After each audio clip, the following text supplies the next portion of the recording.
ఓం శ్రీ మాత్రే నమః. అందరికీ నమస్కారం అండి. ఈరోజు మనం మాట్లాడుకునేది ఏంటంటే, శివభక్తులు ఒక బుక్కును దానం చేయడం వల్ల వాళ్ళు చేసుకున్న పాపాలన్నీ తొలగిపోతాయి. వాళ్ళు ఏ లోకానికి వెళ్తారో ఇప్పుడు మనం మాట్లాడుకుందామండి.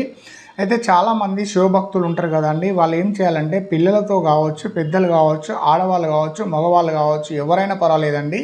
మీరు ఏం చేయాలంటే ఇప్పుడు నేను చెప్పబోయేది సేవ్ చేసుకోండి, అందరికీ షేర్ చేయండి. ఎందుకంటే పుణ్యం అనేది చాలా గొప్పదండి. ఓకేనా అండి. ఇప్పుడు నేను చెప్పబోయేది ఏంటంటే, శివపురాణం కథ ప్రకారం ఏంటంటే, మనకు శివుడు చెప్పిన మాటలు ఏంటంటే, శివపురాణం బుక్కు ఒక పీట పెట్టి, ఆ పీట మీద పట్టు వస్త్రం పెట్టి, దాంట్లో ఈ బుక్కు పెట్టి, శివపురాణం బుక్కు పెట్టి, దాన్ని మనం చుట్టి ఎవరన్నా వ్యక్తులకు మనం దానం చేయాలి. దానం చేయడం వల్ల ఏమైతే అంటే, వాళ్ళు చనిపోయిన తర్వాత వాళ్ళు స్వర్గలోకానికి వెళ్తారు. స్వర్గలోకం నుంచి బ్రహ్మలోకానికి వెళ్తారు. గుర్తుంచుకోండి.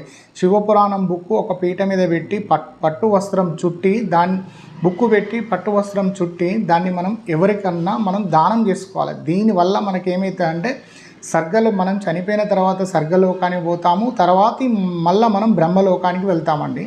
నమ్మకం ఉన్నవాళ్ళు దానం చేయండి. శివపురాణం బుక్కు దానం చేయండి.